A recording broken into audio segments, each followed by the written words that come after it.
Hello' guys, কি খবৰ সকলোৱে? নিশ্চয় ভাল, মোৰ ভাল। Welcome back to my another episode. এতিয়া বাজিছে প্ৰায় 4:30মান বাজিব হ'ল। এতিয়া আমাৰ পেইণ্টিঙৰ কাম চলি আছে।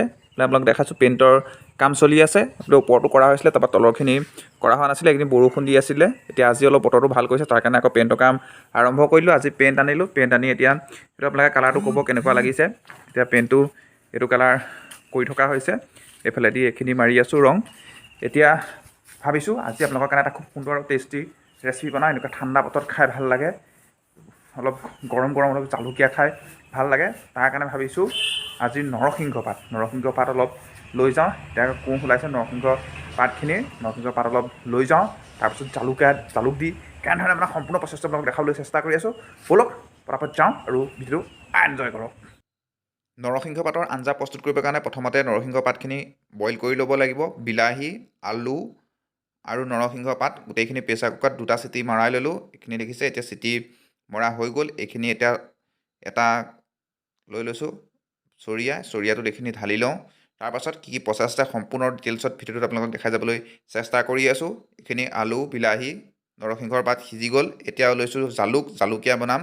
তাৰপাছত লৈছোঁ পিঁয়াজ পাত, ধনিয়া আৰু এইখিনি লৈছোঁ আদা নহৰু পেষ্ট। এতিয়া ষ্ট'ভৰ ওপৰত কেৰাহীখন পাতি অকণমান তেল দি লৈছোঁ। বৰ বেছি তেল নালাগে, এনেও নৰসিংহ পাতটো অলপ তেলি হয় বস্তুটো, খাই খুব টেষ্টি লাগে। এতিয়া পিঁয়াজ পাতখিনি তেলত দি লৈছোঁ। তাৰপাছত মই এতিয়া দিব লাগিব বিলাহী আৰু আলুখিনি ইয়াত ভাজি ল'ব লাগিব। দিয়াৰ পাছত তেতিয়া বিলাহীখিনি গলি যায়। এতিয়া আদা নহৰু পেষ্ট বনাই লৈছিলোঁ, সেইখিনি দিছোঁ। তাৰপাছত এইখিনি অকণমান সময় ভাজি ল'ব লাগিব। তেতিয়া তাৰ কালাৰটো অলপ ভাল আহে, সংমিশ্ৰণটো হ'ব লাগিব। ইয়াত দেখিছে সংমিশ্ৰণ হৈ আহিছে আদা নহৰু পেষ্টৰ। জালুকীয়া বনাম এনেকুৱা ঠাণ্ডা বতৰত। জালুকীয়া খাই খুব ভাল লাগে। এইকেইদিন ঠাণ্ডা খুবেই পৰিছে, কিন্তু জালুকীয়া খাওঁ। আলু 2টা মই সিজাই লৈছিলোঁ, আলুখিনিও মই পিটিকি ল'লোঁ। গোটেই আলুখিনি পিটিকা বনাই লোৱাৰ পাছত এইখিনি দিলে মানে তাত যিটো অলপ গ্ৰেভি টাইপ হ'ব, অলপ ডাঠ হ'ব, খাবলৈ তাৰ টেষ্টটো ভাল আহিব। বিলাহীখিনি ভাল ধৰণে গলিবলৈ দিব লাগিব। বিলাহীখিনি গলাকৈ ভাজি লওঁ গোটেইখিনি। তাৰপাছত নিমখ আৰু হালধি বেছি নালাগে, অলপ পৰিমাণে নিমখ হালধি দিলেই হৈ যায়। মই এচামুচ নিমখ দিওঁ আৰু এচামুচ হালধি নিমখখিনি দিয়াৰ পাছত গোটেইখিনি সংমিশ্ৰণ কৰি লওঁ। খুব ইজি হয় নৰসিংহ পাতৰ আঞ্জা বনাবলৈ, আৰু খুব খাবলৈ টেষ্টি হয়, খুব সুন্দৰ লাগে খাই, একদম খুব টেষ্টি হয়। এনেকুৱা আপোনালোকে ঠাণ্ডা বতৰত বনাই খাওক। আৰু যদি উখোৱা চাউলৰ ভাত কেইটামান হৈ যায় তেতিয়া ক'বই নালাগে, আৰু টেষ্টি হৈ যায়। এতিয়া এইখিনি গোটেইখিনি ভাল ধৰণে গলি গৈছে। এতিয়া মই যিখিনি লৈছিলোঁ এইখিনি দি দিছোঁ। ধনিয়া আৰু জালুকৰ গুড়া।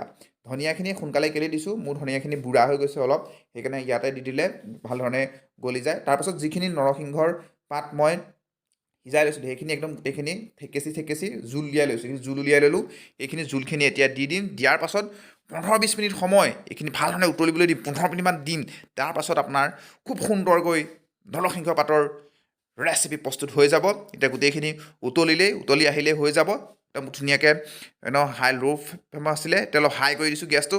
হাই কৰি দি এইখিনি উতলিবলৈ দিলোঁ। উতলি অহাৰ লগে লগে দেখিছে খুব সুন্দৰ ফ্লেভাৰ আহি গ'ল। এতিয়া ফাইনেলি মোৰ নৰসিংহৰ পাতৰ সুস্বাদু টেষ্টি ৰেচিপি প্ৰস্তুত হৈ গৈছে।